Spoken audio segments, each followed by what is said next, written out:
Om Swastiastu, Namo Buddhaya, Salam Kebajikan. Bapak Ibu semua selamat datang di Talk Show Pinla. Terima kasih atas kehadirannya. Di siang hari ini kita mau sedikit membahas gitu ya tentang suatu topik yang judulnya adalah jangan biarkan masalah sampah hanya berpindah tempat. Karena tanpa intervensi di sumber dan pelibatan masyarakat, pengelolaan sampah itu tidak akan tuntas ya. Jadi Bapak Ibu, pemerintah Indonesia saat ini tengah mendorong berbagai pendekatan teknologi untuk bisa menjawab persoalan sampah. Namun yang kita yakini bahwa teknologi tersebut ketika diterapkan itu tetap membutuhkan penguatan di sistem hulu. Tanpa adanya pengurangan, pemilahan, dan pelibatan masyarakat sejak dari rumah tangga, mungkin masalah sampah ini tidak akan benar-benar selesai, tetapi hanya berpindah dari TPA ke fasilitas pengolahan. Tapi masalahnya sebetulnya masih berada di depan mata. Nah, hari ini kita ingin melihat pengelolaan sampah itu sebagai satu sistem dari perspektif teknologi, dari praktik pemilahan di masyarakat, dan juga kita ingin menceritakan beberapa gap, beberapa kesenjangan yang terjadi di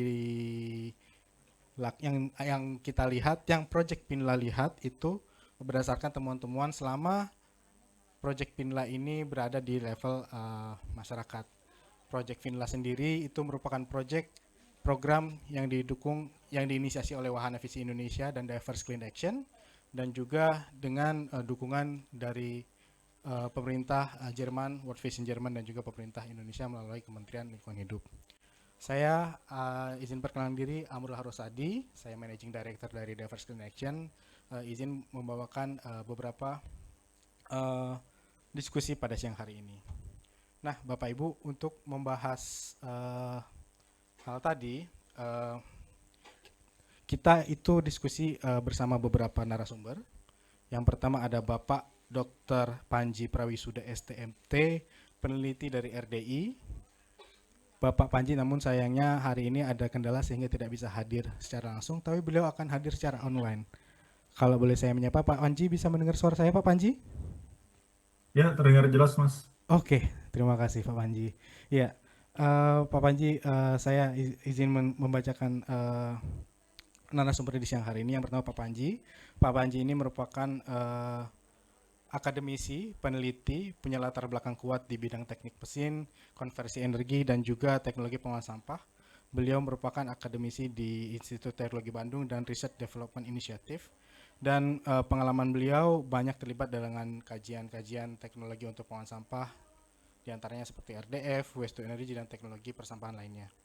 Kemudian ada Ibu Sadiah dari Bank Sampah Sukasenang, Semper Barat. Ibu Sadiah, boleh tunjuk tangan, Bu? Nah, Ibu Sadiah boleh kita ke panggung, Bu. Silakan ke panggung. Tepuk tangan Bapak Ibu. Nah, Ibu Sadiah ini merupakan praktisi di level masyarakat yang sudah mengelola sampah, pemilahan sampah. Yang di tengah, Bu. Iya.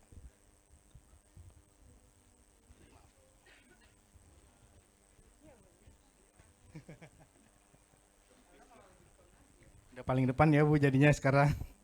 Nah, kemudian yang sedang di jalan sebetulnya Pak Theo Manurung dari Pinla Project. Nanti kita juga ingin mendengar pengalaman dari Pak Theo, bagaimana Pak Theo berbulan-bulan ya, bertahun-tahun hadir di masyarakat melalui program Pinla, melihat bagaimana sih bisa mengkoneksikan apa yang ada di masyarakat dalam pengolahan sampah dengan teknologi. Seharusnya nanti Pak Theo itu misteri guestnya kita ya. Nanti ketika datang, tapi kita akan bisa mulai dulu dengan talk show dengan Bu Sadia dan Pak Panji. Nah, mungkin kita akan bermulai ke Pak Panji dulu. Pak Panji, terima kasih Pak Panji sudah berkenan untuk hadir, walaupun hari ini belum bisa hadir di tengah-tengah kita, tapi kita berterima kasih sekali kepada Pak Panji ya. Nah, Pak Panji mungkin boleh ceritakan sebetulnya apa saja sih yang bisa dilakukan dari segi teknologi untuk mempercepat permasalahan sampah yang ada di uh, Indonesia ini, atau mungkin di sekitar kita dulu lah. Nah, dan bagaimana hal-hal tersebut, teknologi-teknologi tersebut bisa dioperasionalkan, prasyaratnya apa saja. Silakan Pak Panji, kalau ada paparannya bisa langsung diceritakan Pak Panji. Baik, terima kasih Mas. Pertama-tama saya ucapkan terima kasih atas undangannya dan juga mohon maaf karena memang mendadak ibu saya harus masuk IGD pagi tadi, jadi saya juga sedang standby ini menunggu tindakan. Moga-moga bisa segera pulih. Em, dan saya juga sebetulnya cukup kaget ya karena kalau saya lihat komunitas yang datang, Bapak Ibu itu mungkin lebih fokus di dalam pengurangan sampah. Namun demikian, saya sendiri lebih banyak di sisi pengolahan sampah di bagian belakang, begitu di bagian hilir. Jadi salam kenal, nama saya Panji Prawisuda.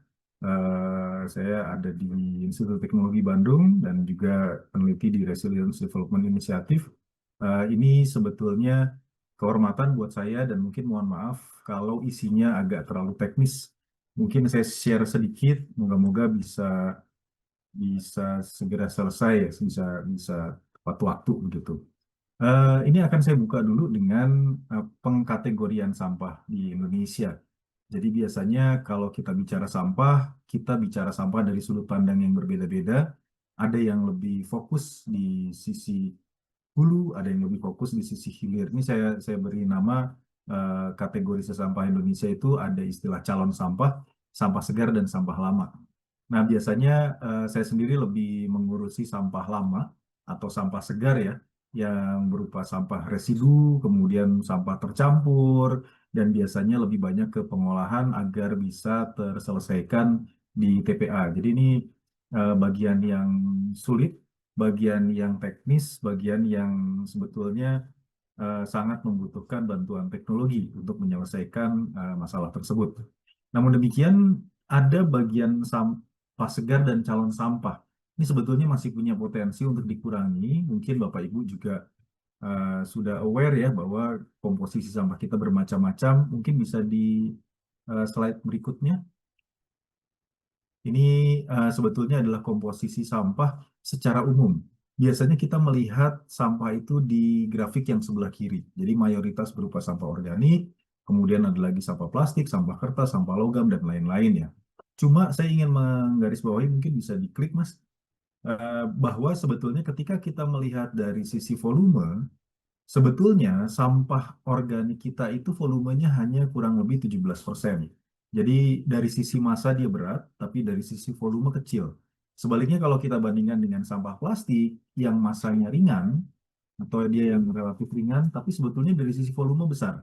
Karena itu kita bisa lihat bahwa tumpukan sampah kita itu terlihat banyak plastiknya begitu ya. Meskipun dari sisi massa sedikit, tapi dari sisi volume besar. Dan ini diperburuk dengan fakta bahwa plastik itu tidak bisa terdekomposisi. Dia tidak bisa terurai sendiri di tanah, tidak bisa terurai di alam dengan mudah, butuh waktu ratusan tahun untuk beberapa jenis plastik, sehingga awet. Sehingga ketika kita lihat tumpukan sampah di TPA seperti yang ada di gambar sebelah kanan, ini mayoritas plastik. Kita lanjut ke slide berikutnya. Nah, untuk itu sebetulnya di bagian belakang itu ada beberapa proses utama yang biasanya kita manfaatkan. Yang paling pertama ini sedang hot ya, sedang sangat tren sekarang, itu adalah PLTSA, pembangkit listrik tenaga sampah, atau PSEL, pengolah sampah menjadi energi listrik, atau dalam bahasa Inggrisnya disebut sebagai WTE, Waste to Electricity. Nah, di WTE plant atau di PLTSA ini sampah segar, sampah tercampur ini akan dibakar dan kemudian panasnya itu akan digunakan untuk membangkitkan listrik. Jadi seperti halnya PLTU yang membangkitkan listrik dari batu bara, nah ini batu baranya dari sampah. Dan sebetulnya memang sampah itu punya istilahnya nilai kalor ya, punya kandungan energi yang memang dalam beberapa jenis sampah seperti plastik itu kandungan energinya bahkan lebih tinggi daripada batu bara. Nah, untuk PLTSA sendiri biasanya pendapatannya itu dari penjualan listrik dan juga dari tipping fee. Ini biasanya dari pemerintah daerah ya. Kemudian ada proses lain lagi yang biasa digunakan juga, saya pikir di Jakarta ini cukup banyak. Ini adalah RDF plant. RDF plant ini sebetulnya melakukan proses pemilahan, pengeringan, dan pencacahan untuk menjadi RDF fluff atau Refuse Derived Fuel fluff. Ini adalah bahan bakar pengganti batu bara tadi yang bisa digunakan di berbagai tempat. Secara regulasi yang sekarang sudah punya aturan, sudah punya standar, itu utamanya adalah di industri semen.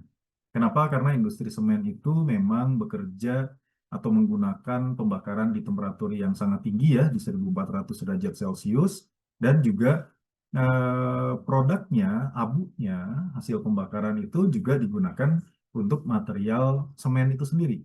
Dengan demikian sebetulnya masalah sampahnya, kemudian masalah residunya, masalah abunya itu juga bisa diselesaikan di pabrik semen yang biasa kita sebut sebagai co-processing. Di Jakarta sendiri biasanya pengguna RDF itu adalah Indosemen di daerah Cibinong. Kemudian juga ada SBI, ini juga menggunakan RDF dalam jumlah yang cukup besar. Nah, yang ketiga, ini sebetulnya lebih fokus di TPA. Jadi mungkin Bapak Ibu yang belum tahu, di Bantar Gebang untuk sampah Jakarta itu sebetulnya sudah sebagian masih relatif kecil ya dibandingkan sampah yang datang ke Bantar Gebang dari Jakarta. Itu sebagian sudah diproses menjadi RDF dan Bantar Gebangnya sendiri itu sebagian sudah diambil untuk dijadikan RDF juga. Jadi tumpukan sampah yang ada di Bantar Gebang itu kemudian sama dipilah, kemudian dikeringkan dan dicacah dan dijadikan RDF untuk dijual ke pabrik semen. Nah, dengan demikian khusus untuk RDF plant pendapatannya itu selain dari tipping fee dari Pemda itu juga bisa mendapatkan pendapatan dari penjualan RDF. Silakan. Nah, masalahnya adalah seperti yang kita tahu ketika 55% sampah kita adalah sampah organik atau bahkan sampah sisa makanan, maka kandungan airnya besar. Dan ini sudah sangat jamak ya, kita semua tahu kalau sampahnya basah, maka dia tidak bisa terbakar kalau ini dianggap sebagai kayu begitu. Ini adalah grafik yang menunjukkan nilai kalor sampah ketika punya kandungan air yang berbeda-beda. Ketika kandungan airnya 0%, artinya dia betul-betul kering, maka dia bisa mencapai 21.000 kilojoule per kilogram. Tapi ketika kandungan airnya naik dari 10%, 20, 30, 40, 50, dan selanjutnya, itu semakin lama semakin turun. Dan bahkan kalau kita lihat di grafik yang paling kanan, itu sudah negatif ya, ketika kandungan airnya di 90%. Kenapa saya memberi contoh di 90%? Karena memang sebetulnya sampah sisa makanan kita bisa jadi punya kandungan air di 90% ke atas. Sedikit trivial bahwa misalkan sampah selada atau sampah sawi. Sawi itu sebetulnya 95-97% adalah air. Hanya 3-5% dia yang berupa padatan. Karena itu ketika kita mencampurkan sampah sisa makanan ke dalam sampah yang nanti akan diproses di PLTSA atau di RDF, sebetulnya ini sangat-sangat berpengaruh terhadap kinerja PLTSA dan RDF itu sendiri. Kita lanjut. Nah, ini adalah salah satu contoh. Mungkin Bapak Ibu belum terlalu familiar di Indonesia, PLTSA kita ada di mana ya? Sebetulnya yang sudah berjalan itu yang paling pertama ada di Bantar Gebang, itu ada PLTSA semi penelitian yang dibangun oleh BPPT. Kemudian kita juga punya PLTSA Benowo di Surabaya yang sudah bekerja dengan kapasitas 1.000 ton per hari dan juga menghasilkan listrik di kisaran 7 megawatt gross ya. Nah, kalau kita lihat contoh negara lain, ini adalah contoh di Phuket, di Thailand. Phuket itu sebetulnya adalah daerah pariwisata dan mereka berusaha menyelesaikan masalah sampahnya. Sama seperti kita sekarang lah ya. Ketika itu dibangun tahun 2009, sebetulnya kapasitas insinerasinya itu di kisaran 250 ton per hari dan desain pembangkitan listriknya tuh di 2,5 megawatt.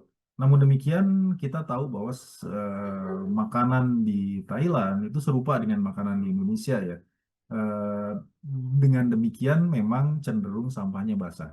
Nah, sebagai bukti di sini bahwa ketika bahkan eh, tumpukan sampahnya mencapai 500 ton per hari, ini 2 kali lipat dari desain awalnya.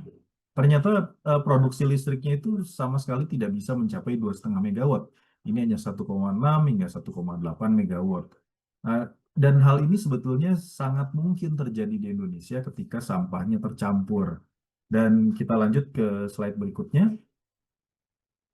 Dan dengan demikian sebetulnya kalau kita bicara pengelolaan sampah, terutama di Indonesia, kita tidak bisa lepas dari pengelolaan sampah juga. Di sini saya coba gambarkan klasterisasi pengelolaan sampah dari klaster 1, klaster 2, dan klaster 3. Untuk yang klaster 1, ini sebetulnya lebih ke pengelolaan sampah cerdas. Artinya mungkin Bapak Ibu bisa melihat apakah sampah yang kita buang atau kita kirim atau diangkut oleh tukang sampah itu sudah pernah ditimbang atau tidak, sudah pernah dipilah atau tidak. Eh, dan biasanya mungkin di tempat Bapak Ibu sudah cukup baik ya, tapi di banyak tempat lain ini masih banyak yang tercampur dan tidak tercatat. Sehingga kita tidak benar-benar tahu sebetulnya timbulan sampah kita berapa ya dari rumah gitu. Nah, karena itu pengelolaan sampah cerdas ini menjadi penting, tentu dengan teknologi IoT atau AI itu sudah sangat jamak untuk digunakan kalau kita bisa melakukannya. Di sini ada beberapa rancangan berupa depo sampah cerdas, sehingga kita bisa tahu jumlahnya berapa, komposisinya berapa. Kemudian juga ada sistem pemilah cerdas, sehingga kita bisa memilah material yang bisa didaur ulang. Meskipun saya yakin Bapak Ibu juga sudah banyak yang memilah sendiri kemudian mengirim ke bank sampah ya. Tapi ketika itu tidak dilakukan pun, maka sistemnya harus bisa bekerja. Kemudian ada klaster kedua, ini yang biasanya kita kategorikan sebagai pengolahan biologis. Mungkin Bapak Ibu juga sudah melakukan di rumah pengomposan, atau mungkin ada yang menggunakan black soldier fly atau maggot.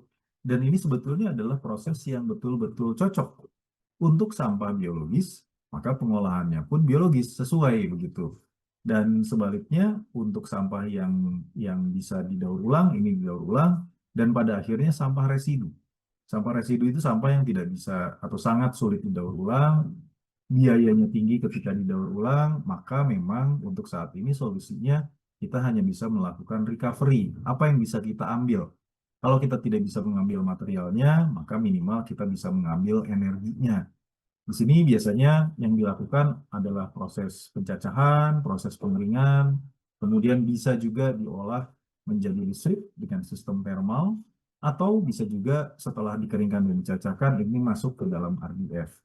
Nah, jadi mungkin ini mengakhiri dulu pembuka tentang sebetulnya beberapa teknologi yang biasa kita gunakan, terutama di bagian hilir, dan nanti apa hubungannya dengan peran serta kita di bagian dulu ketika melakukan pemilahan.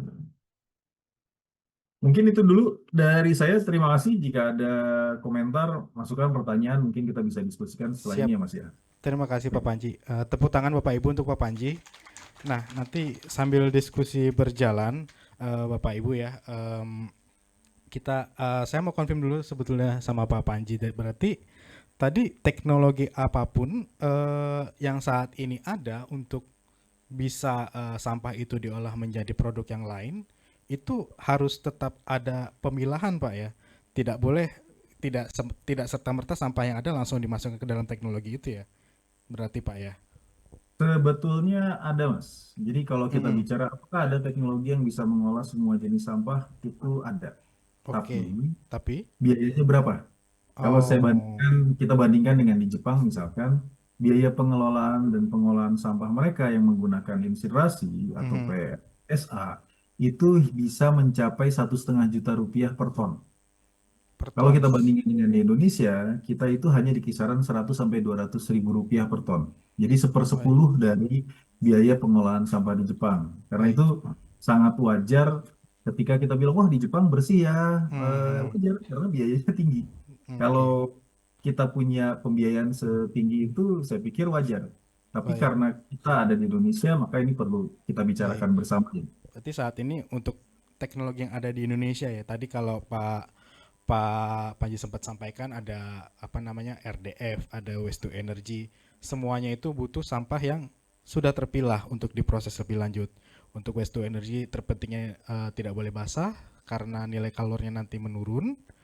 Dan ketika itu sampai di mana RDF itu justru lebih pemilahannya lebih banyak lagi karena organik sama sekali tidak bisa katakan tidak bisa diolah dengan baik oleh RDF sehingga hasilnya nanti kalau misalkan pemilahan itu tidak dilakukan itu menjadi challenging ya pengolahannya. Nah, di sini ada Bu Sadia dan juga nanti ada Mas Teo, Pak Panji. Mungkin kita pengen lihat sebetulnya ketika kita ingin mengoptimalisasi teknologi ini tapi pemilihan tidak berjalan itu sesungguhnya seperti apa ya. Nah, mungkin narasumber kita satu lagi, Pak Teo baru sampai sini, boleh tepuk tangan Bapak Ibu semua. Pak Teo ini merupakan project manager Pinla dari Wahana Visi Indonesia. Mungkin nanti akan menceritakan tantangan-tantangan apa sih yang ditemukan oleh project Pinla. Tapi menyambung pertanyaan yang tadi Bapak Ibu, hadir di tengah-tengah kita juga Bu Sadia. Nah, Bu Sadia boleh nggak cerita juga? Bu Sadia ketika sebagai aktivis bank sampah nih, sebagai pionir yang ada di RT RW, di kelurahan, di level masyarakat itu, melihat tantangannya sejauh apa sih supaya masyarakat bisa memilah, apakah bank sampah ini juga bisa dijadikan sebagai alat gitu ya, alat supaya masyarakat itu mau memilah sampah di level masyarakat. Silakan Bu Sadia.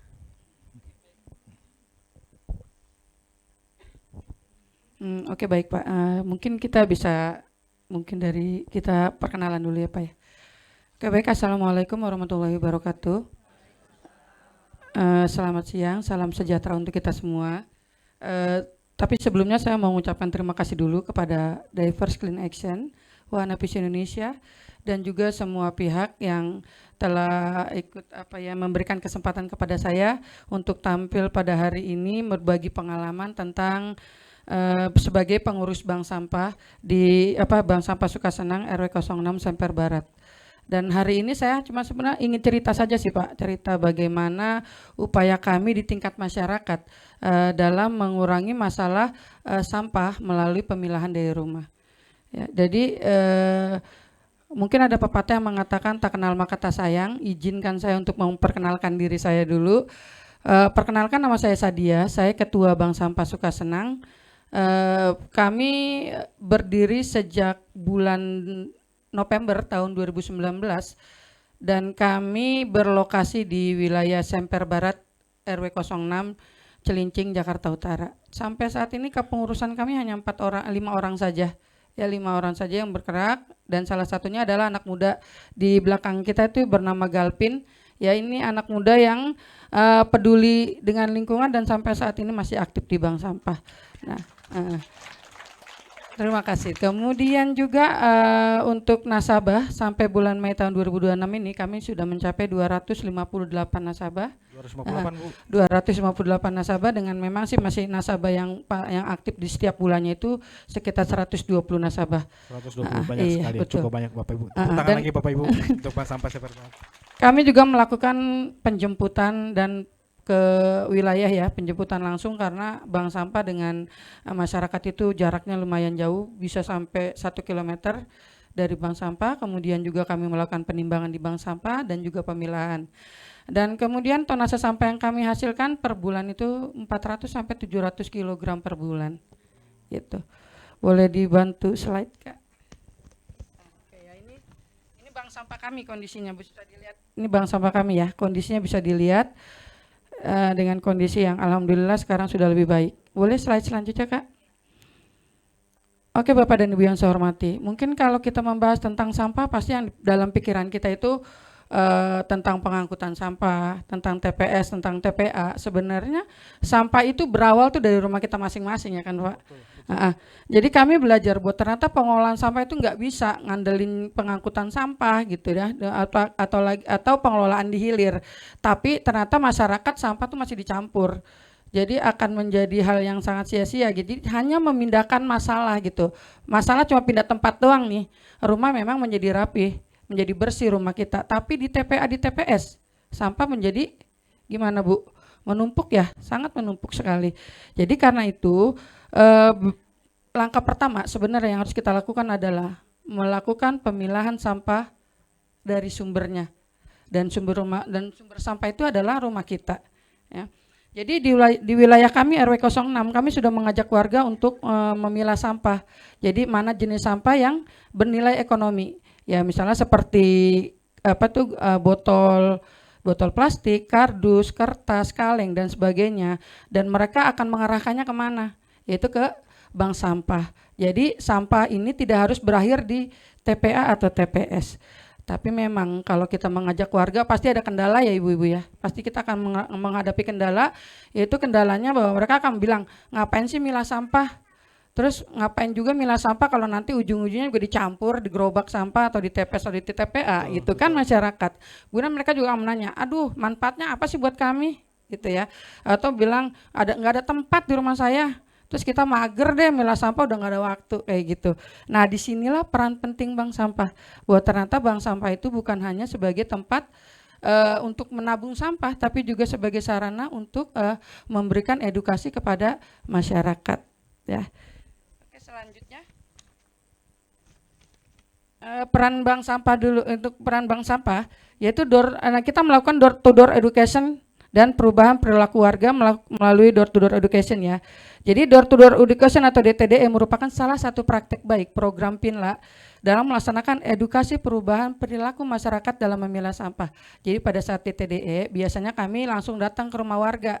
Kami langsung ngetok pintunya warga, kami langsung menjelaskan di hadapan warga, kemudian warga kita kasih tahu nih sampah mana sih yang harus dipilah, berapa jenis sampah sih yang dipilah, terus kenapa harus ini, kalau memang sudah dipilah disetorin kemana, bisa ke bank sampah gitu ya, untuk sampah yang bernilai ekonomi ya. Jadi nanti masyarakat biasanya juga akan kita kasih tahu bahwa ada dampak positif loh apabila kita ikut berpartisipasi dalam pemilahan sampah gitu. Jadi pendekatan dari rumah ke rumah ini sebenarnya sangat efektif ya Pak, karena masyarakat langsung bisa bertanya nih kepada kita, misalnya, aduh Bu, coba ini milah sampah ini kayak gimana sih, ini apa sih, sampah apa sih namanya, botol plastik ini masuknya kemana sih, terus sampah sayur-sayuran ini masuknya kemana, seperti itu.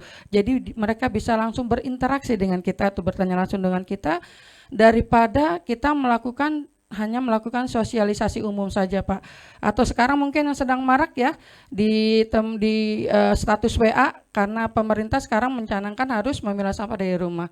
Jadi hanya mengirimkan gambar saja di WA ya untuk para dasawisma atau GPS ya untuk mengirim gambar, tapi kan ternyata sebenarnya bagus sih Pak, cuma agak kurang efektif karena masyarakat kan belum tentu berteman dengan si pengirim WA tersebut gitu, si pemasang WA tersebut gitu ya.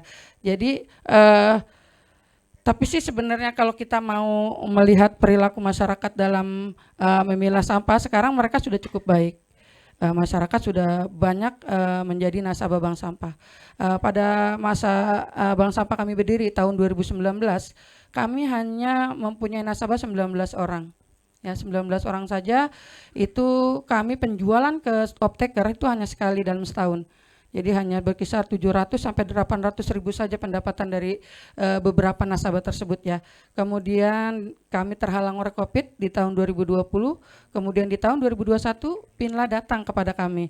PINLA datang mendampingi kami, memberikan pelatihan-pelatihan kepada kami, kemudian bertambahlah nasabah kami menjadi 47 orang karena memang masih terbatas ya Pak untuk kita lebih luas lagi kita sosialisasi kepada masyarakat.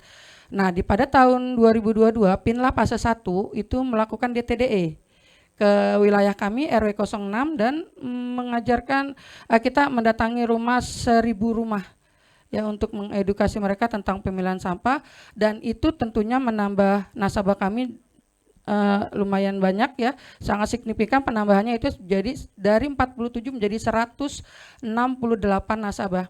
Ya, jadi sampai yang dihasilkan juga jadi sekitar 400 sampai 600 kilo per bulan. Dan kemudian juga kami kemarin PINLA fase 2 juga mengadakan DTDE kembali di tahun 2024, dan itu kita juga menambah lagi nasabah kami yang tadi udah pada lemas ya Bu, karena mereka biasalah kadang di awal doang semangatnya ya, begitu sering waktu mereka berubah lagi gitu. Alhamdulillah bertambah lagi menjadi 258 nasabah. Oke, siap. Terus kemudian ya Bapak Ibu, sebenarnya tantangan juga banyak next ya Kak. Nah ini ya, berapa hasil dari edukasi kita door to door education itu kita memang sangat signifikan penambahan dari nasabah dan juga berat sampah, berat tonase sampah, yaitu dari 24 bank sampah ini ya Bu, bukan hanya bank sampah kami tapi totalan dari 24 bank sampah yang didampingi oleh Pinla. Jadi tahun 2024 ada 1.162 nasabah. Kemudian setelah melakukan DTDE di tahun 2025 nasabah bertambah menjadi 3.987 nasabah. Ya, jadi ada penambahan sekitar 2.825 nasabah. Kemudian tentang tonasenya, tahun 2024 kita ada 90,88 ton sampah yang kita hasilkan. Kemudian tahun 2025 itu bertambah menjadi 171,608 ton sampah. Oke, kita bertepuk tangannya untuk kita sebagai penggiat bank sampah, untuk DCA dan juga untuk Pinla. Oke, selanjutnya Kak. Nah ini ya, apa sih sebenarnya kalau kita bergerak di hal sampah kayak gini banyak banget tantangannya ya Bu ya. Ternyata Ibu bisa lihat di sini adalah lokasi bank sampah saya. Lokasi bank sampah saya itu berada di gang, di dalam gang. Gang sempit di dalam gang ya. Jadi untuk optaker apabila mengambil sampah ke kami itu dari tempat mereka mengambil sampah menuju mobil mereka ini ya itu sejauh 200 meter. Dan bisa bayangkan mereka harus mengangkut sampah-sampah kami menuju ke mobil gitu. Jadi sangat membuang waktu ya. Jadi makanya kita membutuhkan di bank sampah itu memiliki keterbatasan fasilitas dan lahan. Kemudian juga bagaimana sih kita insentif operasional bank sampah? Nah ini sangat penting. Karena kalau kita ngomongin tentang insentif ini pemerintah pasti sangat agak apa ya namanya ya sensitif mereka ya. Padahal kita penggiat sampah itu ya butuh tenaga, ya waktu, terus transportasi. Kita untuk kegiatan-kegiatan pengelolaan juga butuh uang juga ya Bu ya. Jadi kalau memang selama ini sih sebenarnya yang kerja itu kita gotong royong aja lah ya sebenarnya ya. Keuntungan kita yang nggak bisa kita buat beli-beli apalah kayak gitu ya. Jadi terus menjaga konsistensi masyarakat dalam memilah sampah. Nah ini dia yang susah nih, karena apa, masyarakat biasanya cuma semangat di awal, tapi lama-lama seiring waktu mereka berubah lagi. Nah inilah kenapa pentingnya edukasi itu dilakukan secara terus-menerus ya. Jadi pemerintah harus terus mendampingi, harus terus mengawasi dan harus selalu terus memberi contoh kepada nasabah atau juga kepada masyarakat. Oke, selanjutnya Kak. Slide. Kita membutuhkan juga beberapa dukungan dari pemerintah. Sebenarnya masyarakat mau memilah sampah, tapi kan pemerintah tidak memberikan dukungan yang sangat apa Pak bilangnya Pak yang ada gitu. Jadi sebenarnya mereka membutuhkan dukungan. Jadi salah satunya adalah edukasi pemilahan sampah yang terus-menerus atau yang berkelanjutan. Sebenarnya pemerintah tidak harus turun tangan langsung. Pemerintah bisa menurunkan perintahnya kepada stakeholder wilayah yang langsung berhubungan dengan masyarakat, misalnya RT, RW, Dasawisma, PKK, ya BPS, GPS gitu. Tolong mereka yang yang diperintahkan untuk ayo terus, kan kalian yang lebih dekat dengan masyarakat. Ayo terus mengedukasi masyarakat, terus mengawasi, jangan hanya mengedukasi sekali habis itu ya udah terserah Anda gitu ya. Jadi harus continue. Kemudian fasilitas dan lahan pemilahan sampah yang memadai. Teman-teman kami banyak yang belum memiliki lahan. Ya belum memiliki tempat, mereka biasanya menggunakan kantor RW, menggunakan lapangan yang mereka harus melakukan one day one service. Mereka harus menimbang hari itu, harus memilah hari itu, dan harus menjual hari itu. Dan pastinya membutuhkan tenaga dan waktu yang sangat panjang. Ya, jadi kalau pemerintah bisa membuat RDF, bisa membuat gedung TPS 3R, kayaknya bank sampah juga bisa ya. Ya nggak Bu? Iya. Kemudian dukungan operasional bank sampah. Dukungan operasional bank sampah ini sangat penting. Karena apa? Agar bank sampah ini bisa berkelanjutan dan efektif bekerjanya, ya. Tapi kan mungkin pemerintah nggak bisa bohong, nggak bisa memungkiri juga. Kalau ada bank sampah yang tidak didampingi atau tidak didampingi oleh pihak swasta maupun pemerintah, kebanyakan mereka kolab atau bubar di jalan. Ya, tapi karena kita sekarang masih didampingi, kita masih berjalan, dan mudah-mudahan setelah kita lepas didamping kita masih terus berjalan ya dengan apa ilmu yang kita dapat.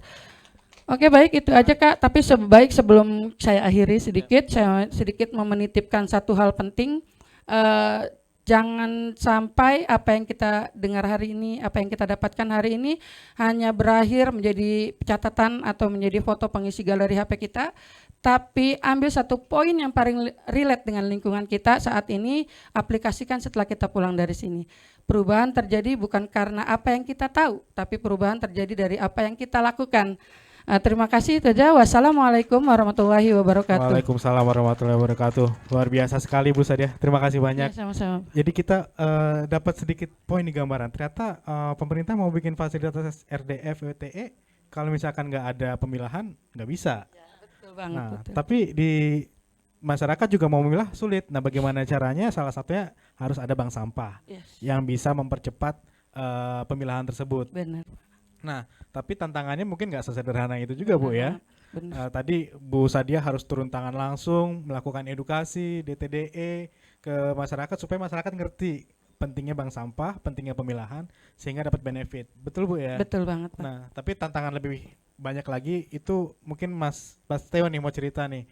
Mas Theo punya program CVA dari program Finla. Boleh diceritakan Mas Theo apa aja sih hasil temuannya, dan mungkin bisa diceritakan juga CVA itu apa dan bagaimana hasilnya masyarakat, bagaimana supaya bisa memilah dukungan apa saja yang bisa dibutuhkan. Silakan Mas Theo. Siap. Terima kasih Mas Amrul. Sebelumnya selamat siang Bapak Ibu sekalian. Ya, perkenalkan saya Theo Filius Manurung. Saya sebagai Government Relation and Partnering Manager dari program Pinla 2. Karena Pinla diampu secara implementatif oleh dua organisasi, ada Diverse Clean Action, DCA, dan juga Wahana Visi Indonesia. Di sini saya sebagai perwakilan dari Wahana Visi Indonesia. Mungkin boleh slide-nya, Mas? Ya. Ya, Bapak dan Ibu, izinkan saya untuk menyampaikan tantangan dan juga hasil dialog warga.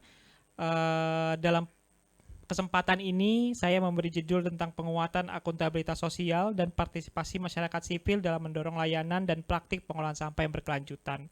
Dalam kacamata Pinla, Bapak dan Ibu, kita melihat bahwa masyarakat bukan sekedar user atau pengguna dari pengolahan atau layanan sampah yang disediakan oleh pemerintah, tapi masyarakat adalah istilahnya bahasa Jawanya itu owner ya Bu ya.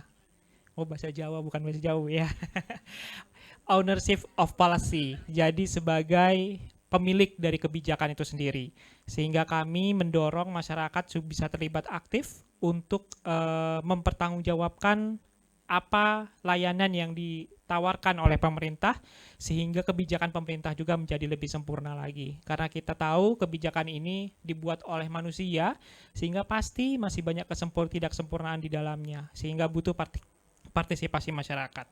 Next, Mas.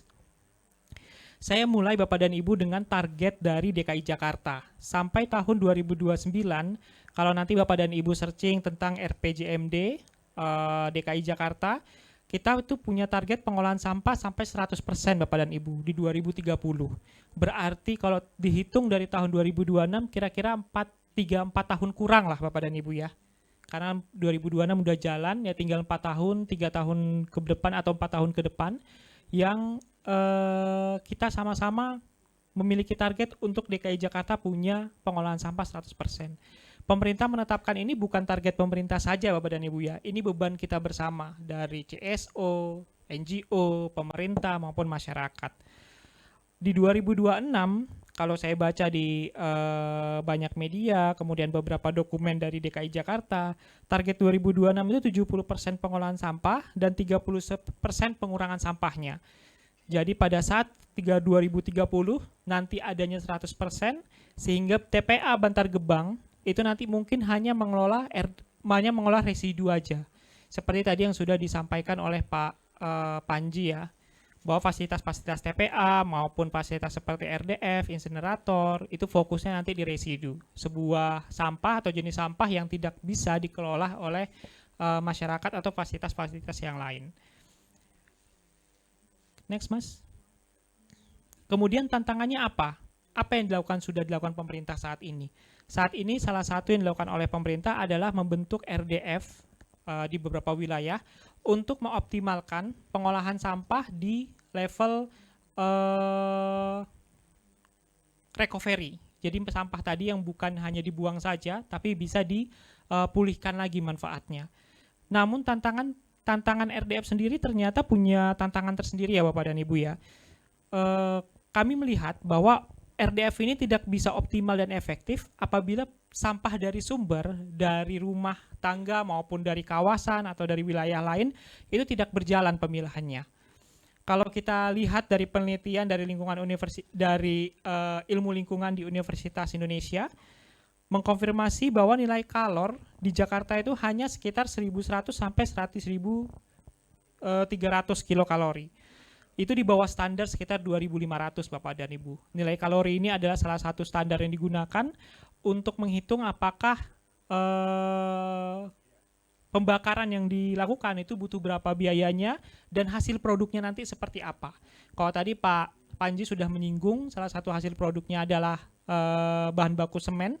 Nah, kalau bahan baku semen itu nilai kalornya sangat rendah, berarti dia akan lebih gampang terbakar dan berarti tidak efektif jika digunakan sebagai bahan bakar penggunaan pembuatan semen, atau bahan bakarnya nanti lebih banyak kandungan airnya, jadi tidak memenuhi standar untuk dijual.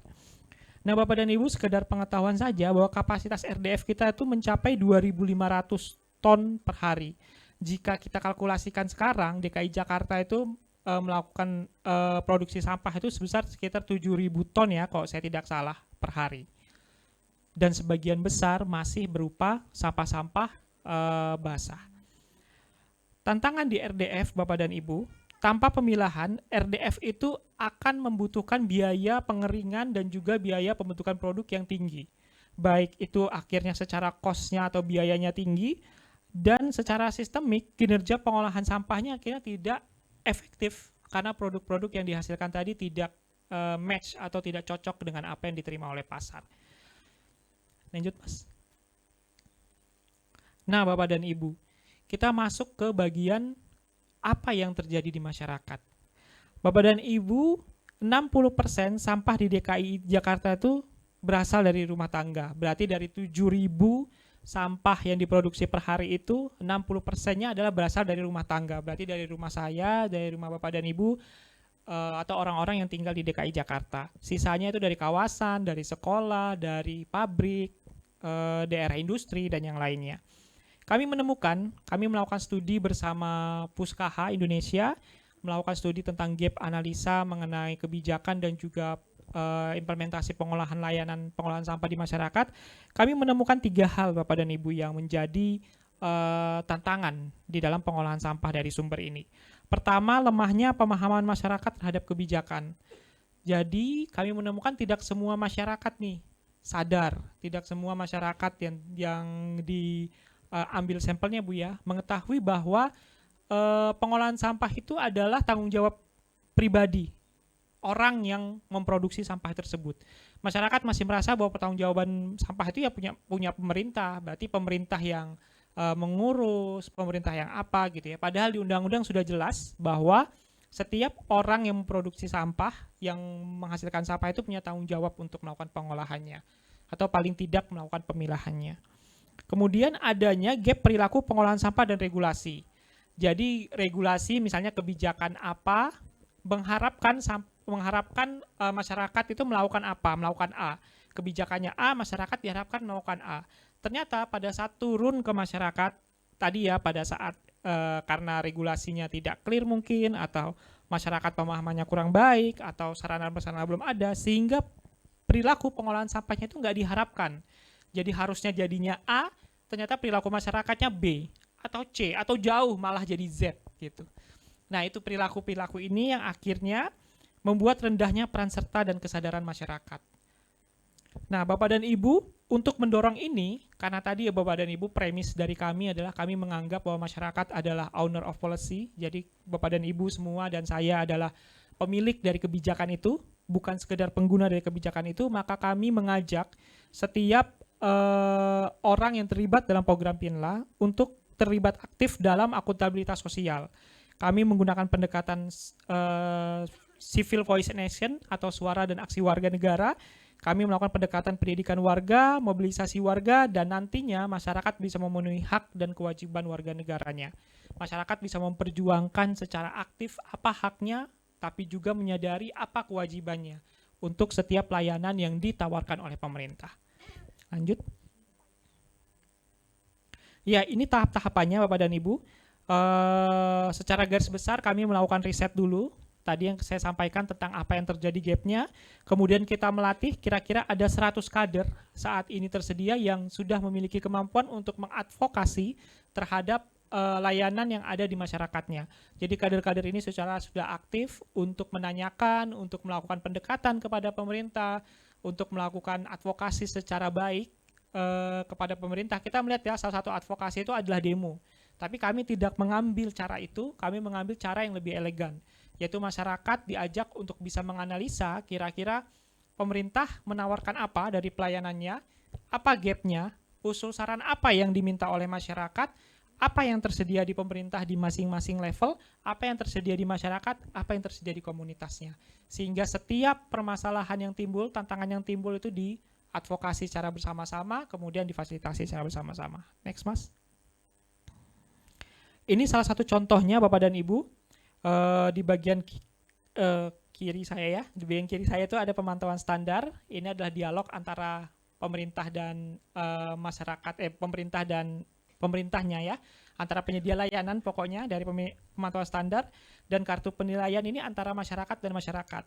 Kami memecah dua tahapan ini, jadi pemerintah diajak berdiskusi dulu tuh di antara dirinya sendiri, di antara stafnya sendiri, untuk bisa merefleksikan kira-kira pelayanan kita seperti apa ya, sudah hasilnya bagaimana ya. Kemudian supaya fair, bukan hanya dari sisi masyarakat pemerintah saja, kita ajak juga nih masyarakat untuk berdiskusi di antara mereka sendiri. Tentunya kalau masyarakat banyak banget ya yang diinginkan ya, baik itu pemerintah juga akan banyak banget yang diinginkan. Akhirnya dari dua hal ini, dari dua tahapan ini, diambillah yang mana yang prioritas, mendesak, dan sebenarnya harus segera diselesaikan dan punya daya ungkit terhadap pelayanan dan juga pengolahan sampah di areanya. Seperti itu. Lanjut Bapak dan Ibu.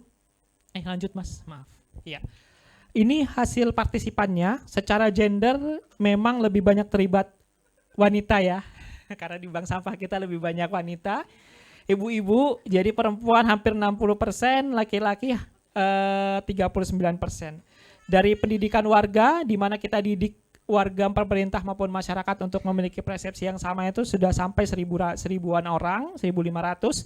Di kartu penilaian kita kumpulkan warga sebanyak 1.228 orangan. Di monitoring standar di mana pemberi layanan berkumpul itu di 304 orang, dan pertemuan tatap muka untuk menyamakan seluruh prioritas tadi, baik itu di prioritas persepsi masyarakat maupun persepsi pemberi layanan, itu ada di 983 orang. Hasil dari pertemuan tatap muka Bapak dan Ibu, saat ini tersedia 10 dokumen dan isinya kurang lebih ada 30 butir, masing-masing kelurahan itu berbeda tentang apa prioritas-prioritas yang disepakati baik dari sisi pemerintah maupun masyarakat. Ibu-ibu mungkin di sini ada yang ikut ya, bahkan Bu Sadiah juga ikut, bagaimana hotnya diskusi antara dialog antara pemerintah dan masyarakat, antara pemberi layanan dan masyarakat. Tapi itu justru sehat. Kenapa? Karena keterbukaan dan transparansi yang diamanatkan undang-undang itu terjadi di sana. Demokrasi terjadi di sana. Dan akhirnya masyarakat dan pemerintah sama-sama sadar nih, ini kesepakatan yang kami sepakati bersama-sama. Jadi pada saat di dalam itu hot banget, saling gontok-gontokan mungkin, saling ini ya, tapi pada saat hasilnya selesai, ya pemerintah legowo, masyarakat pun legowo. Nggak semua usul saran dari masyarakat diterima, nggak semua usul saran dari pemerintah diterima. Intinya adalah yang mana yang paling urgent, yang mana yang paling prioritas, dan yang paling bisa memiliki daya ungkit terhadap pengolahan sampah di wilayahnya. Lanjut Bapak dan Ibu. Ya, ini hasilnya. Kami membagi dalam 4 klaster. Ini klaster pertama adalah sosialisasi, penyuluhan, dan capacity building. Tadi sudah disinggung oleh Bu Sadiah. Bahwa dengan adanya partisipasi dinas dalam edukasi, pelatihan pengolahan sampah berdaya ekonomi, dan pelatihan masyarakat dalam pengolahan sampah organik, masyarakat merasa bahwa ini akan meningkatkan partisipasi mereka dalam pengolahan sampah di wilayahnya.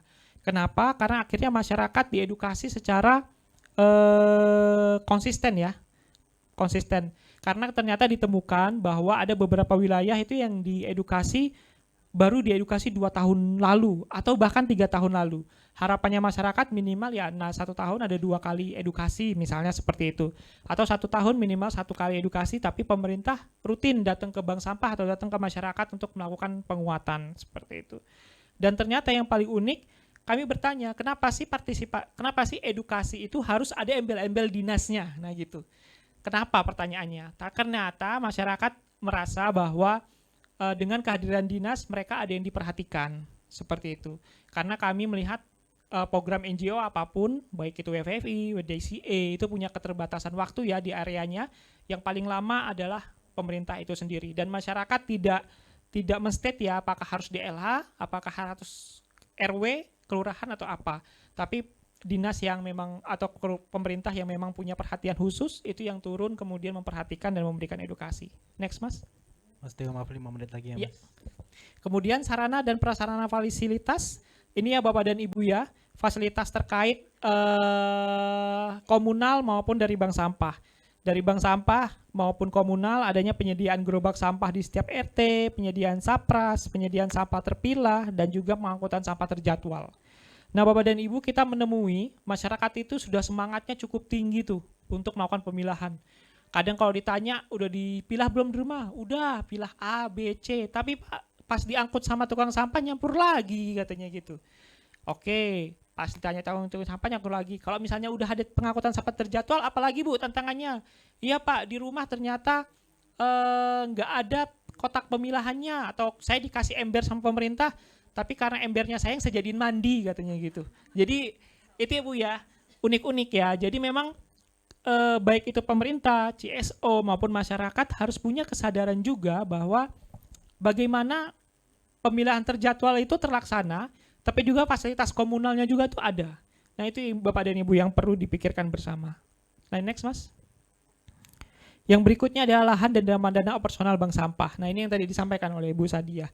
Bu Sadiah tadi sampai menyampaikannya yang paling penting tadi ya Bu Sadiah tadi bilangnya adanya dana operasional bank sampah. Ya Bapak dan Ibu, tadi Bu Sadiah juga menyampaikan ada beberapa wilayah bank sampah yang belum ada lahan. Sehingga masih sifatnya one time service. Yang pada akhirnya pengolahan sampah atau pengangkutan sampah terpilah itu tidak maksimal. Karena tadi ada keterbatasan volume yang harus mereka kelola. Kalau satu hari mereka bekerja untuk pengolahan sampah one time service itu 8 jam, mungkin hanya kuat 100 sampai 200 kilo, udah termasuk pemilahannya. Tapi kalau misalnya kayak Ibu Sadiah ya, Ibu Sadiah maupun ada tempat-tempat kayak Ibu Kenanga atau BI Sejahtera yang saya tahu yang punya tempatnya sendiri, itu bisa pemilahannya cukup besar, bisa di atas 200-300 kilo karena tempatnya sudah ada. Jadi dengan adanya adanya lahan itu bisa meningkatkan volume pengolahan sampah dan kapasitasnya. Kemudian dana operasional, tadi sudah disinggung ya sama Ibu Sadiah, bahwa bank sampah itu tidak semuanya sudah memiliki pendapatan. Banyak dari bank sampah berjalan dengan dana pribadi atau dana pengurusnya. Sehingga dana operasional untuk bank sampah ini dirasa perlu untuk mendorong semangat, komitmen dan juga konsistensi dari pengurus bank sampah untuk bisa melaksanakan kegiatannya. Namun dibalik lagi ya Bapak dan Ibu ya, harapannya saat ini karena belum ada dana operasional tetap melakukan pemilahan dan juga tetap semangat menjaga konsistensi itu.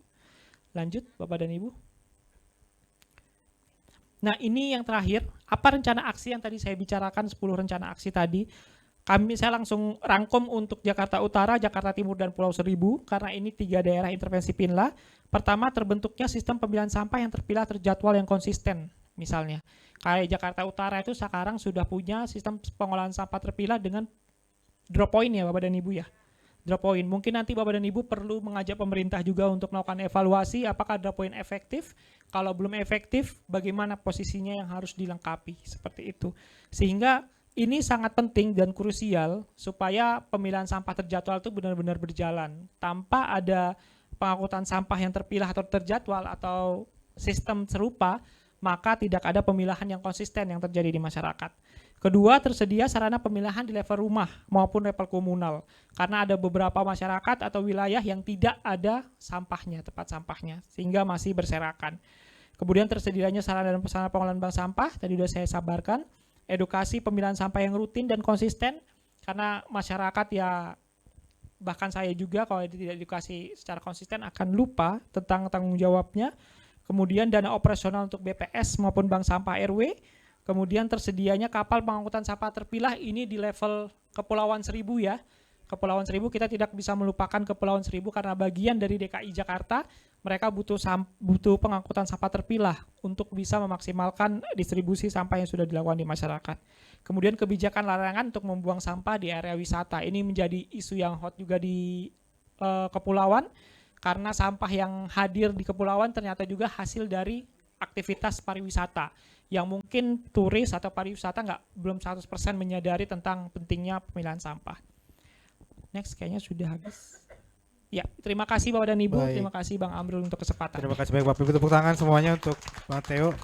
Wah, luar biasa sekali ya. Jadi kita secara linear tuh kita tahu bahwa fasilitas teknologi itu semuanya nggak akan terjadi kalau misalkan isu-isu di level komunal, di level masyarakat itu tidak terjawab gitu. Tadi Mas Theo udah sampaikan bahwa persoalannya banyak sekali dan kebutuhan yang harus dilakukan itu dari mulai edukasi, dan edukasi ini ternyata harus ada pelibatannya juga dari pemerintah, dinas juga katakanlah harus ikut turun gitu. Jadi tidak hanya bank sampah atau agen-agen perubahan yang ada di masyarakat yang ikut melakukan edukasi, sampai tadi harus ada fasilitas-fasilitas sarana dan prasarana, tempat pemilahan, jadwal, dan juga dana operasional untuk bank sampah tentunya yang saat ini bisa dibilang satu-satunya, atau mungkin sebetulnya banyak selain bank sampah sebetulnya mungkin banyak, tapi kalau kita lihat aturannya Pergub itu bank sampah yang jadi tools gitu di lapangan supaya pemilahan bisa dilakukan.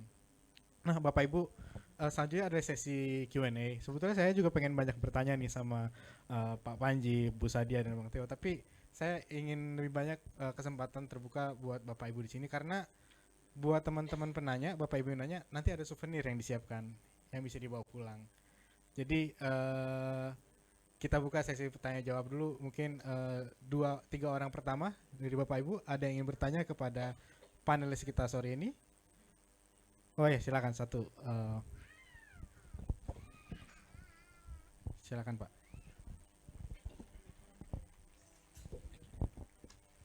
Baik Pak, terima kasih atas kesempatan yang diberikan. Boleh perkenalkan diri dulu Pak. Ya, saya Dodo Tabarat. Saya dari Maluku Pak. Maksudnya kerjanya di bagian Maluku, di Provinsi Maluku. Saya baru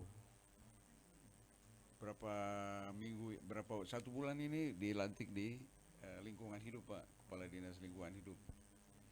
Yang saya mau tanya, karena selama ini saya berkecimpungnya pernah di PU, jadi saya waktu di PU itu saya ada bikin kayak sanitary landfill di TPA sana, karena kita masih open dumping. Ini kan sekarang mau ada larangan untuk open dumping, makanya serba salah karena dengan efisiensi dana dan anggaran. Akhirnya open dumpingnya juga belum ada jembatan timbang dan lain-lainnya, terus TPA-nya juga yang lindinya dan lain-lainnya itu juga belum ada pengolahan lanjutan. Nah saya berpikir dalam beberapa ini, karena sesuai kan dengan programnya Bupati seperti yang sampaikan Pak Theo Manurung tadi, bahwa program RPJMD di Jakarta tadi seperti itu, kami juga ada program RT Mandiri Pak. Itu termasuk program andalan. Nah kami dari Dinas Lingkungan punya program RT Bersih. Saya tertarik yang Ibu Sadia tadi sampaikan. Jadi nah ini kan sekarang memang daerah kami masih kecil karena penduduknya masih belum sampai 100.000 orang, tapi daerahnya luas. Daerah kami di perbatasan Australia Pak, di Northern Territory Darwin dekat situ. Nah ke depan kami akan ada proyek masyarakat Blok Masela, otomatis pasti sampahnya akan bertambah nanti. Kalau 300.000 datang berarti lebih banyak dari penduduk asli nih, otomatis sampahnya akan banyak. Nah saya punya pikiran setelah dengar Ibu Sadia, berarti nanti RT Bersih tadi saya bikin bank sampah dan pemilahan sampah dan lain-lainnya. Nah mungkin mohon diceritakan dari Pak Theo maupun Ibu Sadia langkah-langkah awal, kan saya juga belum tahu mekanisme yang bank sampahnya, mekanisme yang pemilahan sampahnya, sedangkan dananya rencananya kami kasih 1 RT 100 juta Ibu. Wow. Jadi Bapak, saya takut nanti semua ini pindah ke Maluku Pak. Ya. Jadi nanti saya juga minta nomor Ibu Sadia sama Pak Theo juga, karena mungkin saya nanti banyak diskusi tentang itu. Mungkin itu saja yang dapat saya sampaikan.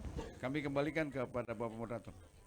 Terima kasih Bapak. Wah, Oke, kita simpan dulu pertanyaannya Pak ya. Pertanyaan selanjutnya ada lagi, Bu Bu Riza, silakan Bu.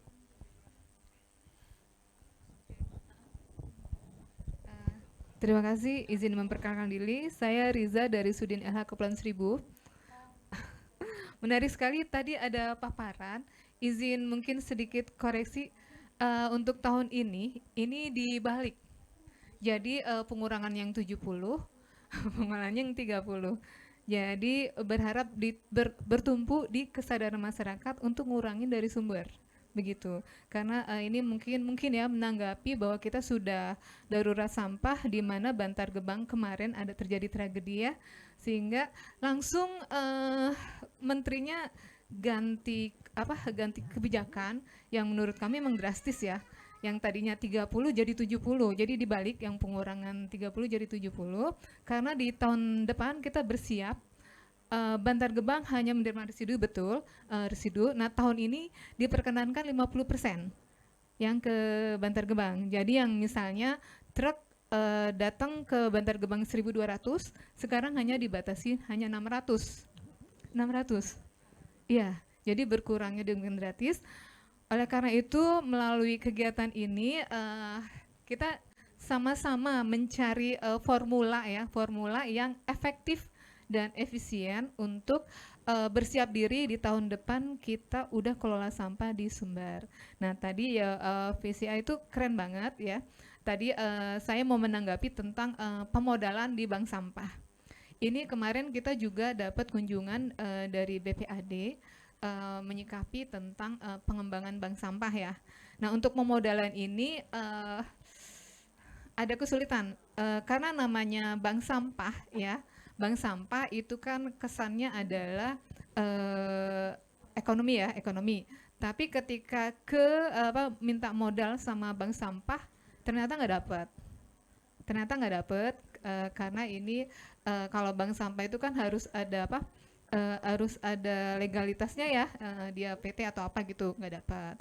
Terus minta ke UMKM nggak dapat juga karena ini bukan binain UMKM katanya.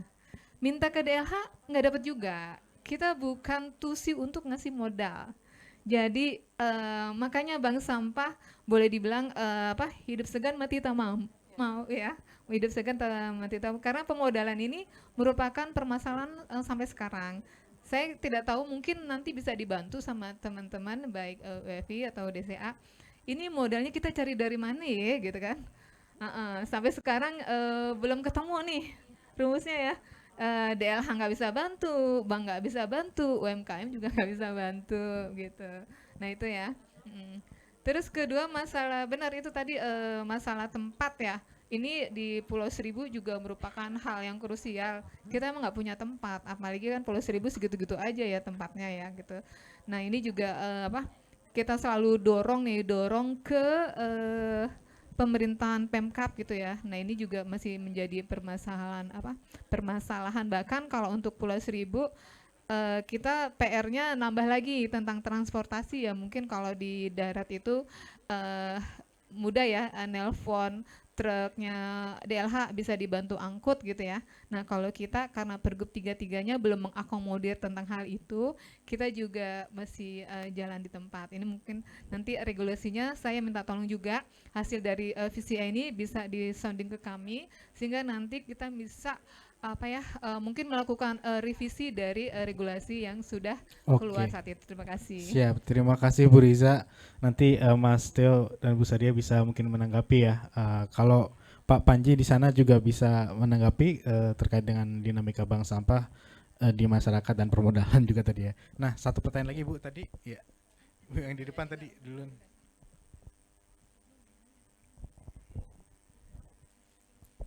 Maaf, saya dari Jakarta, Evi ya. Mau tanya, tadi kan ada disebutkan kalau hasil listrik dari sampah organik kita itu tidak sampai 2.500 kilo gitu ya. Kenapa gitu? Apakah karena makanan yang kita konsumsi itu lebih banyak airnya atau karena makanan yang kita konsumsi itu kurang listrik atau apa gitu ya, maksudnya apa yang kita bisa bantu supaya listrik itu bisa lebih apa maksudnya lebih seharusnya kan di Indonesia itu listriknya mungkin bisa lebih tinggi dari 2.500 mungkin atau setidaknya 2.500 gitu. Maksudnya apa yang bisa kita bantu dari bank sampah gitu. Baik. Terus yang kedua mau tanya mengenai pengambilan sampah yang langsung ke rumah warga gitu ya. Kalau tadi saya lihat sih gambarnya itu sepertinya gerobak sampahnya itu mungkin udah dipisah-pisah gitu ya. Terus kalau diambil ke rumah warga, apakah tukang sampahnya bawa uang gitu? Mau ya, makasih. Terima kasih Bu Vivi. Oke, mungkin tadi pertanyaan buat Pak Panji juga ya. Pak Panji masih di sini kan ya? Hadir Mas. Siap, oke. Izin Pak, nanti kita kembali lagi ke Pak Panji. Mungkin Mas Teo mau menanggapi dulu tadi dan Bu Sadia tentang pertanyaan dari Pak siapa? Pak Dodo. Bagaimana mekanisme bank sampah sehingga bisa diimplementasikan di Maluku, dan juga nanti dari Bu Vivi juga sekalian yang menceritakan tadi pemilahan di gerobak gitu.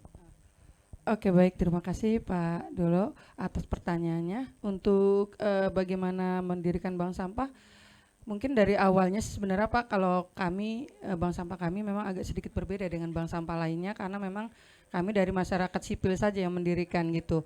Pada saat kami ingin mendirikan, memang kami agak banyak diskusi dengan pihak Dinas Lingkungan Hidup, karena kebetulan kami emak-emak macan ternak, jadi emak-emak cantik nunggu anak pulang sekolah gitu loh Pak. Jadi di situ kami banyak berbicara gitu ya, bertanya gimana sih mendirikan bank sampah. Nah ternyata pertama awalnya itu adalah pemerintah itu pihak kelurahan akan melihat dulu apakah lokasi tempat kita ini layak untuk dijadikan bank sampah.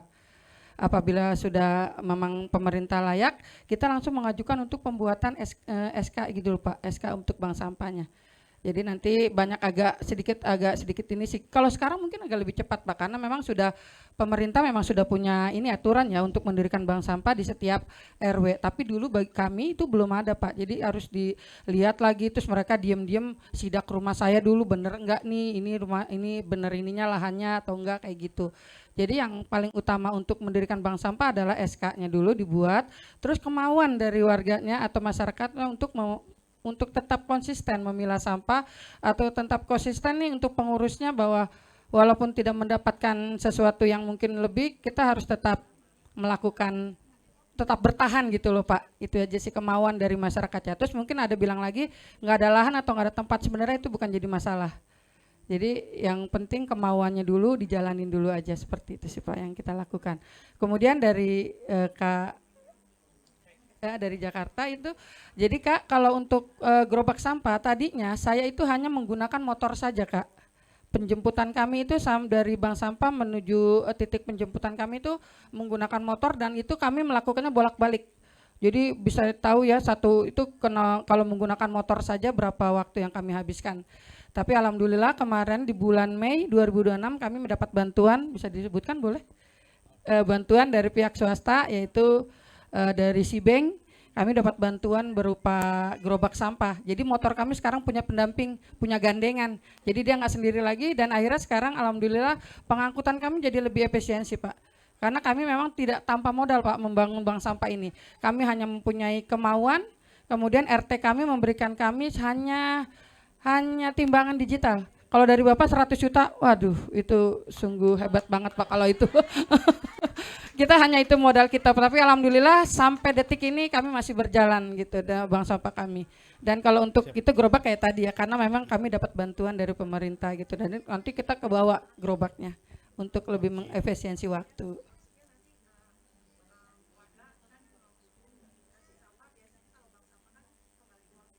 Ya.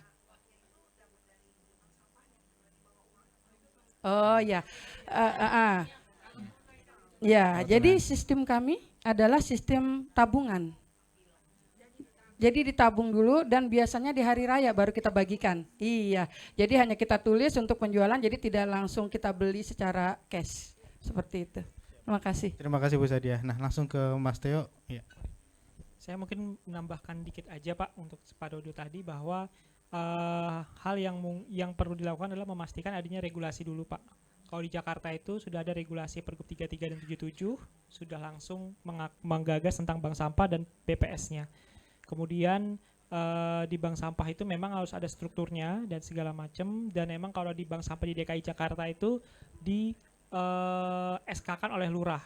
Jadi memang lurah yang bertanggung jawab untuk memonitoring, untuk menggagas dan yang lainnya. Kita bebas Pak nanti kalau mau berkontak, berdiskusi untuk membutuhkannya, kami dengan senang hati berbagi gitu Pak. Kalau diundang ke Maluku juga kami senang hati Pak.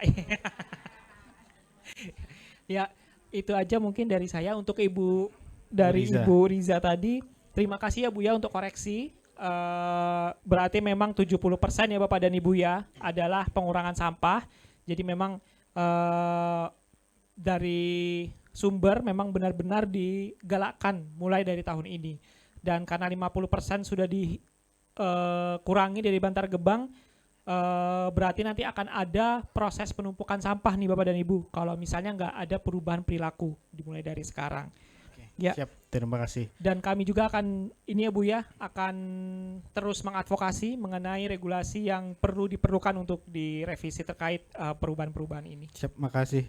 Nah mungkin yang terakhir kepada Pak Panji. Pak Panji mungkin bisa sampaikan, tadi ada pertanyaan tentang kenapa sih kandungan generate listriknya itu sangat rendah sekali, apakah makanan kita tidak mengandung listrik dan lainnya gitu. Mungkin boleh disampaikan kembali Pak Panji. Baik, terima kasih Mas. Mungkin saya ingin menanggapi dulu yang soal bank sampah ya. Siap. Ini beberapa hal yang saya pikir cukup krusial untuk disampaikan, bahwa sebetulnya bank sampah ketika mengirim ke bank sampah induk itu tidak seuntung itu. Jadi banyak orang yang berpendapat bahwa sampah adalah berkah, atau sampah adalah uang, sampah adalah emas begitu. Tapi kalau kita lihat bank sampah itu sebetulnya lebih dominan unsur pendidikannya daripada unsur bisnisnya. Saya ambil contoh karena saya dari Bandung ya. Dinas Lingkungan Hidup Kota Bandung itu mensubsidi bank sampah induk yang menerima material-material daur ulang dari bank sampah unit itu di kisaran ratusan juta. Kalau saya tidak salah dengar itu di kisaran 800 juta satu tahun. Sedemikian karena memang harga yang dibeli oleh bank sampah induk itu harus dipertahankan konstan, meskipun pasarnya bergerak naik turun. Harga daur ulang itu naik turun sepanjang waktu, sementara nasabah kan inginnya harganya konstan. Nah, dengan demikian pemerintah sebetulnya cukup memberikan subsidi cukup besar ya dalam hal kestabilan harga. Baik. Namun demikian memang dengan jalur distribusi dan kemudian pembelian daur ulang yang tidak langsung ke industri daur ulang ini juga menjadi tantangan sendiri. Dan dengan demikian memang wajar kalau bank sampah itu mempunyai banyak kesulitan. Selama perhitungan bank sampah itu didasarkan kepada prinsip voluntarism, kepada prinsip kesukarelawanan, maka sebetulnya secara ekonomi dia memang tidak akan pernah jadi bank ya. Maksudnya sebetulnya tidak menghasilkan uang. Dan ini sebetulnya yang perlu menjadi perhatian dari pemerintah pusat dan pemerintah daerah, bahwa bank sampah ini membantu. Dan karena sudah membantu pengelolaan sampah, terutama dari sisi pengurangan sampah, sudah selayaknya dibantu. Sudah selayaknya ditingkatkan kapasitasnya. Saya ambil contoh yang lain lagi, di kampus kami itu ada instalasi pengolah sampah terpadu, kapasitasnya 2 ton per hari, dan kami mempekerjakan 8 operator untuk memilah sampah. Setiap harinya kami mengeluarkan 720.000 untuk ke-8 operator dan 1 manajer. Jadi rata-rata satu hari itu operatornya digaji Rp90.000. Sementara hasil pengumpulan kami yang paling menguntungkan itu hanya 3 material, yaitu material botol plastik PET, gelas plastik, dan juga kardus kertas dan logam. Ya. Selain itu, pilihan-pilihan yang lain itu tidak mampu menggaji atau membayar gaji dari operator itu sendiri, sehingga subsidi itu tetap diperlukan. Nah, ini yang mungkin perlu menjadi perhatian bersama, bahwa pemilahan itu yang dilihat oleh masyarakat itu sebaiknya tidak hanya dari sisi uangnya saja, bahwa ada uang yang datang ke saya gitu, tapi juga dari sisi bahwa ini masuk ke dalam satu sistem besar untuk mengurangi beban di pengolahan sampah di bagian hilir. Baik, Pak. Uh, Betul. Saya yakin biayanya akan sangat besar untuk melakukan sosialisasi ini, sehingga memang pengalihan anggaran dari pengolahan di hilir menjadi pengurangan di hulu itu sebetulnya tidak murah. Jadi Baik. moga-moga kita bisa menyuarakan ya sampai ke pemerintah daerah dan pemerintah pusat bahwa bagian pengurangan ini jadi sangat penting. Baik, siap. Untuk yang bagian pengolahan energinya, sebetulnya memang dengan makanan kita yang basah itu akan jadi sangat-sangat tidak punya energi, Bu. Dengan demikian, memang kami mencoba menyarankan bahwa di masing-masing rumah itu minimal ada 3 tempat untuk sampah. Yang pertama adalah sampah sisa makanan, yang kedua adalah sampah daur ulang atau material daur ulang, dan yang ketiga adalah sampah tercampur atau sampah residu. Untuk yang sampah sisa makanan itu sebaiknya betul-betul terpisah karena itu akan diolah dengan proses biologis. Itu sangat cocok untuk maggot atau untuk pengomposan, tapi sangat tidak baik kalau tercampur. Saya pikir bisa menggunakan ember atau tempat-tempat tertutup lain ya. Sementara untuk material daur ulang, saya pikir bisa dicampur dulu, toh nanti ada orang-orang yang akan memilah dengan lebih mudah dibandingkan tercampur dengan sisa makanan. Oke. Nah, barulah yang bagian residu biasanya berupa kertas kotor atau plastik kotor yang tercampur, itu sebetulnya masih punya energi. Dan saya ingin menutup bahwa kalau kita pilah, maka itu bisa diolah. Siap. Kalau itu tercampur, maka akan jadi hancur. Baik. Mungkin itu sedikit Siap. dari saya, Mas. Terima kasih Pak Panji. Kuncinya memang dari awal yang kita bahas tadi, bagaimana caranya supaya kita semua bisa memilah supaya bisa diolah, sehingga fasilitas yang bisa kita miliki itu bisa berjalan dengan efektif dan optimal. Nah, Bapak Ibu, saya pikir itu menjadi akhir dari diskusi ini ya. Mohon maaf karena tidak bisa lebih panjang lagi karena sudah ada yang mengantri untuk kegiatan selanjutnya.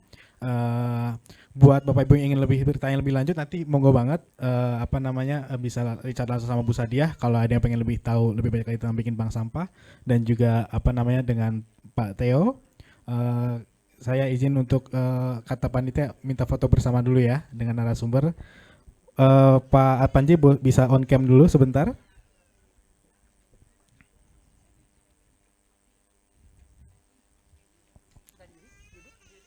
Berdiri apa duduk? Oh, berdiri. Oke.